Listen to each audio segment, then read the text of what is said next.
नमस्कार दोस्तों। महिला सशक्तिकरण किसी भी सरकार की योजना और नीतियों के केंद्र में रहता है। सरकार जब भी कोई योजना और नीति बनाती है तो महिला सशक्तिकरण को विशेष रूप से ध्यान में रखती है। अब सवाल ये आता है कि महिला सशक्तिकरण आखिर होता क्या है? तो ये दरअसल ऐसी स्थिति होती है जिसमें महिलाओं को आर्थिक रूप से स्ट्रांग बनाया जाता है ताकि वो अपनी चॉइसेस के हिसाब से अपनी अपॉर्चुनिटीज को तलाश कर सके और उससे संबंधित निर्णय भी ले सके। महिला सशक्तिकरण को अगर हम आर्थिक भागीदारी से बहुत ही आसान तरीके से जोड़ सकते हैं, जैसे कभी अगर आप मकान की रजिस्ट्रेशन करवाने गए होंगे तो आपने देखा होगा कि महिला के नाम पर रजिस्ट्रेशन कराने पर सरकार टैक्स में छूट देती है। सरकार ऐसा इसलिए करती है ताकि उस महिला को आर्थिक भागीदारी मिल सके और आर्थिक भागीदारी से वो क्या बनेगी, स्ट्रांग बन सकती है। तो महिलाओं के सशक्तिकरण की बात हो रही है, तो इस बार के बजट में महिलाओं के लिए क्या खास कहा गया है, इसको लेकर के आज हम जो है चर्चा करने वाले हैं आज की इस वीडियो में। इस बार के बजट में वित्त मंत्री ने देश की महिलाओं के लिए कुछ खास ऐलान किया है। अगर इन ऐलानों की मैं बात करूं तो इसके तहत आर्थिक सशक्तिकरण को जो है बढ़ावा देने के लिए बहुत महत्वपूर्ण घोषणाएं की गई है। तो चलिए जानते हैं कौन कौन सी घोषणाएं जो है आपको जानने की जरूरत है। अब देखो, सरकार ने इस बार के जो अंतरिम बजट में घोषणाएं करी हैं वो महिलाओं के लिए थोड़ी उम्मीद से कम बताई जा रही हैं। क्यों? क्योंकि महिला वित्त मंत्री से देश की 68 करोड़ से भी ज्यादा महिलाओं को काफी उम्मीदें थी।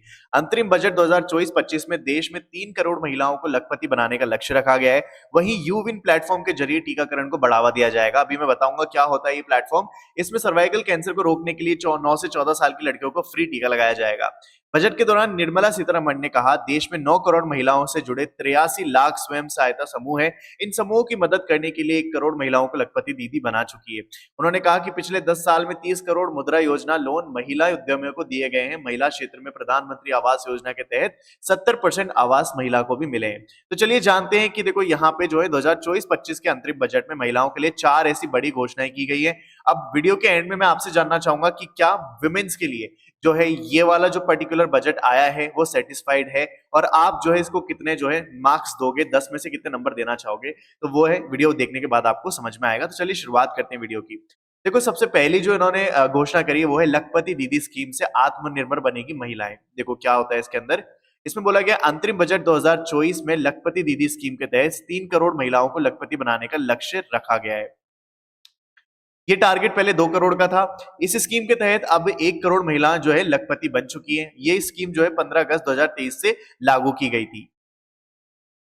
इस योजना में आर्थिक रूप से कमजोर महिलाओं को स्किल डेवलपमेंट प्रोग्राम के तहत ट्रेनिंग देकर आत्मनिर्भर बनाया जाता है। महिलाओं को एंटरप्रेन्योरशिप, इंडस्ट्री, एजुकेशन या दूसरी जरूरत के लिए स्मॉल लोन्स भी दिए जाते हैं। स्कीम का लाभ उठाने के लिए ऑनलाइन या आंगनबाड़ी केंद्र से ऑफलाइन अप्लाई कर सकते हैं। लखपति दीदी स्कीम के लिए जरूरी नियम। स्कीम का लाभ लेने के लिए महिलाओं को संबंधित राज्य का स्थायी निवासी होना जरूरी है। महिला का स्वयं सहायता समूह से जुड़े रहना भी अनिवार्य है। स्कीम से जुड़ने के लिए जरूरी डॉक्यूमेंट जैसे कि आधार कार्ड, आय प्रमाण पत्र, निवास प्रमाण पत्र, बैंक खाता, registered mobile number, passport size photo, ये सभी आपके पास होनी चाहिए। चलिए चलते हैं अगली योजना पे। जो दूसरी घोषणा की गई है वो है आंगनबाड़ी कार्यकर्ताओं को मिलेगा 5 लाख तक का फ्री इलाज। देखो, आयुष्मान भारत योजना के तहत सभी आंगनबाड़ी और आशा कार्यकर्ता जो है इस दायरे में उनको लिया जाएगा। इस योजना के तहत जो है लाभार्थियों को एक आयुष्मान कार्ड जारी किया जाएगा और उस आयुष्मान कार्ड के तहत जो है लिस्टेड सरकारी और प्राइवेट हॉस्पिटल्स में जो है 5 लाख तक का जो है इलाज आप मुफ्त करवा सकते हैं। अब आपको अगर बात करें कि क्या क्या जो है जरूरतें आपको पड़ेंगी इस योजना का लाभ उठाने के लिए, तो चलिए एक बार उस पर भी बात कर लेते हैं। इस योजना में सभी बीमारियां कवर होती हैं। योजना में किसी बीमारी में अस्पताल में एडमिट होने से 3 दिन पहले और 15 दिन के बाद का खर्च कवर होता है। इसके अलावा ट्रांसपोर्ट पर होने वाला खर्च, सभी मेडिकल जांच, ऑपरेशन और इलाज जैसी चीजें इसमें शामिल है। इसमें पुरानी बीमारियां भी कवर होती है। कॉल करके पता करें आप आयुष्मान कार्ड के लिए पात्रता रखते हैं या नहीं। इस योजना के लिए कुछ पात्रता निर्धारित की गई है, जैसे ये पात्रता रखने वाले लोग आयुष्मान कार्ड बनवाने के लिए अप्लाई कर सकेंगे। आयुष्मान योजना के लिए पात्रता जांचने के लिए आप 14555 पर भी कॉल कर सकते हैं। इसके अलावा आप pmjay.government.in वेबसाइट के जरिए भी जो है अपनी पात्रता चेक कर सकते हैं। चलिए बढ़ते हैं अगली घोषणा की तरफ। तीसरी घोषणा है 9 से 14 साल की लड़कियों को मुफ्त टीका। देखो यहाँ पे कहा जा रहा है कि यूविन प्लेटफॉर्म के जरिए टीकाकरण को बढ़ावा दिया जाएगा। इसमें सर्वाइकल कैंसर को जो है रोकथाम के लिए 9 से 14 साल की लड़कियों को फ्री टीका लगाया जाएगा। भारत में ब्रेस्ट कैंसर के बाद महिलाओं को जो सबसे अधिक बीमारियां होती हैं वो है सर्वाइकल कैंसर। ठीक है, हर साल सर्वाइकल कैंसर से 1,25,000 से भी ज्यादा जो है मरीज जो है आपको देखने को मिलते हैं। इससे मरने वालों की संख्या जो है वो 77,000 से भी जो है ऊपर बताई जाती है। तो चलिए जानते हैं कि क्या है यूविन प्लेटफॉर्म। इस प्लेटफॉर्म के जरिए हर प्रेग्नेंट महिला का रजिस्ट्रेशन और वैक्सीनेशन किया जाएगा। यहाँ उनकी डिलीवरी रिकॉर्ड, हर नवजात शिशु के जन्म का रजिस्ट्रेशन और उनका टीकाकरण सभी का रिकॉर्ड रखा जाएगा। यूविन कार्यक्रम को यूनिवर्सल इम्यूनाइजेशन प्रोग्राम यानी यूआईपी को डिजिटल बनाने के लिए डिजाइन किया गया है। इसे अभी सभी राज्यों में पायलट मोड पर चलाया जा रहा है। चलिए देखते हैं चौथी घोषणा क्या है। तो देखो यहाँ पे आपको देखने को मिलेगी सक्षम आंगनबाड़ी योजना और पोषण 2.0। देखो क्या है, दोनों को सेपरेटली डिस्कस करते हैं। तो सबसे पहले सक्षम आंगनबाड़ी को देखते हैं। इसके तहत भारत के आंगनबाड़ी केंद्रों को अपग्रेड किया जाएगा। ठीक है, इसमें क्या होगा कि महिलाओं और बच्चों को सार्वजनिक सेवाएं दी जाएंगी। सक्षम आंगनबाड़ी योजना में आंगनबाड़ी केंद्रों को डिजिटलाइज किया जाएगा। ई आंगनबाड़ी से सभी आंगनबाड़ी केंद्रों के प्रदर्शन और विकास को ट्रैक किया जाएगा। अब जानते हैं पोषण 2.0।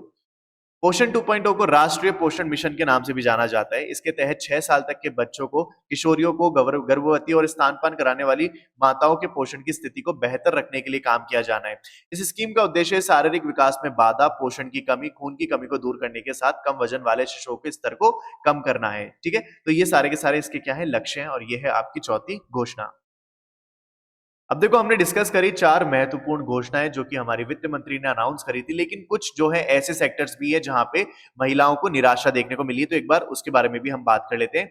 महिला सम्मान सेविंग सर्टिफिकेट यानी एमएसएसई की वैलिडिटी को बढ़ाने की उम्मीद थी लोगों को, लेकिन उसमें कोई बदलाव नहीं किया गया है। वो 2025 में भी एज इट इज रहेगी।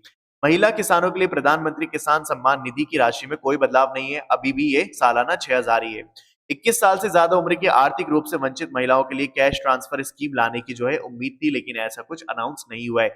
सेल्फ हेल्प ग्रुप जिसे एसएचजी भी कहा जाता है, इसको रॉ मटेरियल प्रोवाइड कराने के लिए कोई भी एक सेपरेट सा जो है अनाउंसमेंट नहीं हुआ है। मनरेगा में महिला वर्कर के लिए हिस्सेदारी और दिहाड़ी बढ़ाने का ऐलान भी नहीं किया गया है। अभी ये जो है 221 रुपए जो है प्रतिदिन अभी फिक्स्ड है। तो इन सभी जो है सेक्टर्स में भी क्या है, महिलाओं को थोड़ी निराशा देखने को मिली है।